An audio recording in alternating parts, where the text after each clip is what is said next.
El-Rufai is working for Atiku.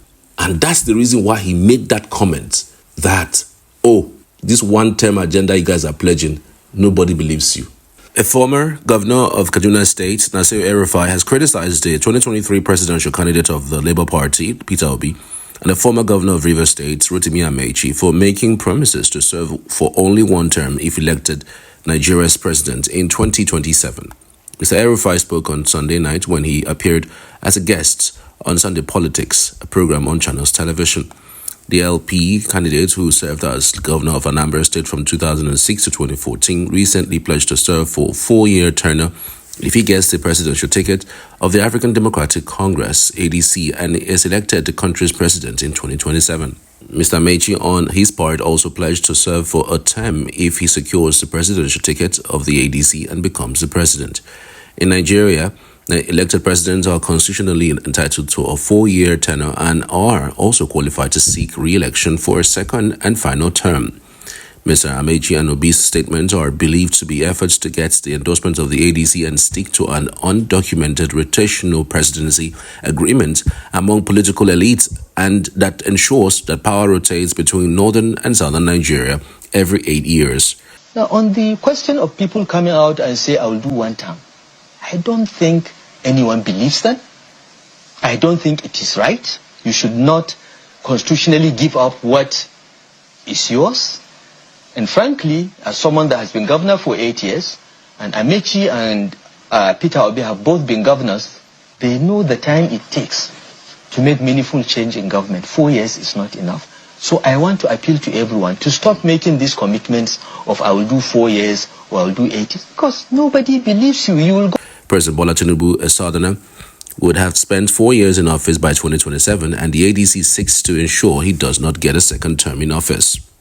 But speaking during a television program, Mr. El-Rufai, a member of the ADC, argued that Mr. Obi and Amaechi should stop making promises to serve for a single term because no one believes them. Like Mr. Peter Obi and Amaechi, Mr. El-Rufai is a member of the opposition coalition that adopted the ADC as its platform for the 2027 general elections. The opposition coalition is seeking to unseat President Tinubu in the forthcoming election. Unlike Mr. Obi and Amaechi, Mr. El-Rufai has yet to declare his interest in the ADC presidential ticket for the next election. However, there are indications that the former Kaduna State governor will join the race for the party's ticket ahead of the 2027 poll. This is quite interesting, isn't it? When Nigerian old dogs, what I mean by old dogs, not D-O-G, but D-A-W-G, come up with promises, they know themselves. They know that some of these promises are outlandish. They are not to be kept. They can't even keep it. And so they don't understand when somebody like Peter Obi, who over the years have shown a humongous amount of integrity, have shown that he's clean when it comes to governance throughout his 8 years in office. You could largely say that he was prudent as the governor of the state. And so he kept to his promise of being prudent as the governor of Anambra State. So some of these old politicians who have been in that space for upwards of 40 years, they don't believe what these young people from the South, who are not necessarily down with politics, who are not necessarily eating politics every day, they don't know that there is more to life even than politics. The average Igbo man is the kind of person who really wants to work for their money. They don't want to be idle. That is part of the reasons why they are not that they are not really smart when it comes to things of politics. They are. I mean, look at just before the war, we were all over the place in politics, but the war happened and then a lot changed. So we're that smart when it comes to politics, aligning with the North. We know that, but it behoves on people to look through and see, look, these people are not desperate. They're not people who want to be in politics and eat from politics. Their source of income and source of livelihood is not politicking, because it's not their thing. Politics is, everybody knows that politics is the easiest way to make money in Nigeria. As long as you are in politics, just small councillorship you have, you are building houses, you are, spending monies unnecessarily, buying luxury cars, taking girls around the world, just ordinary councillorship. They're not talk of being a local government chairman, then not talk of being a governor, then a party chairman, and then coming up to become a minister or a president. We all know that being a politician in Nigeria is the easiest way to becoming a multi-millionaire. Apart from the power, the small power you will get, that people will be respecting you wherever you go to, riding on the incomes and pleasure of the federal government, free money coming to you. It's practically nothing, when it comes to working and doing the job, But an average Igbo man knows from the get-go that politics is not his thing. Yes, politics is really his thing. He wants to work for his money. He wants to do one boy for you and maybe make more monies in order to go and open their own business. The Igbo man averagely embodies the epitome and the strengths, live and let live. That is why he will leave his home, comfortable home in the east, and travel far to Kano just to build houses, build a totally different family. He's that enterprising. He travels. He wants to explore. He wants to expand. That's why he will leave his home in Anambra and build empires in Lagos, in London, in America. That is who an Igbo man is. An Igbo man is not, he doesn't want to while away his time, making jest of himself and just sitting down and receiving money and distributing it. Quite frankly, that is what politics is. Sitting down, monies come to you, the money is available, distribute it to X, distribute it to Z, and make life a lot better for people. That is exactly what politics is about anyway, if you want to explain it in a layman's language. Over years, we've seen that the North have not used power to the betterment of their people. Their people have become worse, even though they have had more shot at the top than any other region. But their people are the most poverty-stricken people. El-Rufai does not believe that somebody like Peter Obi can promise a one-term agenda and stick to it. He should check Peter Obi's record, that Peter Obi is not the average Nigerian politician. Peter Obi is not an average politician who the only reason why they exist is to go and pack money and eat money and then become richer and larger than life.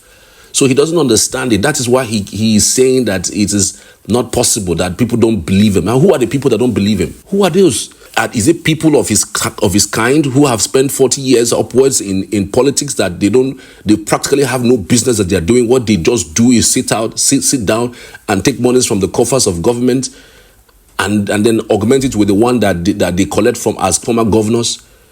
Come on, tell me what is the job of El-Rufai? He doesn't have a job. That's the reason why they don't believe. And in fact, anybody who does not believe Peter Obi for one term and get out, that is not desperate to become president, he's not desperate to be there, because he has told you that you don't need 4 years to even better people's life.